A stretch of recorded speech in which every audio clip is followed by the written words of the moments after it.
Now for letter S, it's not necessarily a sound that we worry about in terms of developmentally appropriate. I know that many of our kids produce this sound at this age with a bit of a frontal lisp. So that tongue is sticking out just a little bit and they're saying things like thick instead of six. And that's okay. That is a developmentally appropriate error into kindergarten. So we're not going to worry about that. Most kids by the end of kindergarten, their tongue has slid back. We tell them sometimes to close their gate. And that means to bring your teeth together and then that tongue can't get through and so it stays back. But this isn't something to worry about necessarily with your preschooler in terms of if their tongue is sticking out a little bit or not. Don't worry about that. The times that we work on S is if we're focusing on S blends. So some of you know that we do this as our visual phonics gesture for S. So if we're working on ST blends, we would say stop, stop. So we use those two symbols together to show that the sounds come together. Another gesture that we use a lot with S blend work is we use our hand and we say snack. And one of the techniques that I use a lot for this is it's almost like a chaining sort of a task. So you take the word without the S sound. So if we're going to do stop, we would just do top.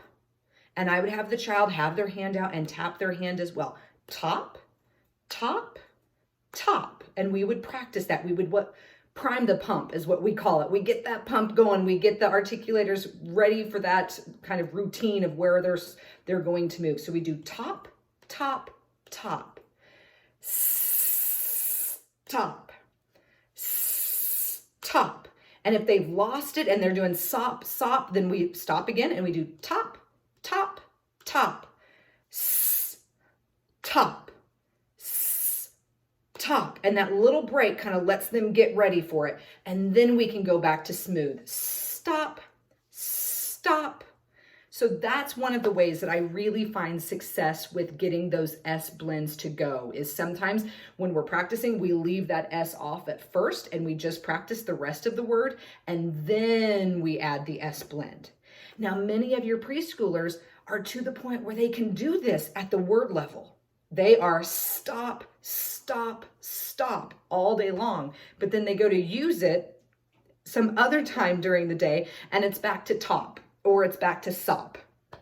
So what we do then is we start working on, so you've got it in the word, now let's do it in the phrase. And so to help them get ready for that, we use the word see and then whatever word they're working on. So if they're working on smile, we would say see, smile. And if they don't get it, we might even back up and say mile, mile, smile. And if they've got that, then we go right to see, smile.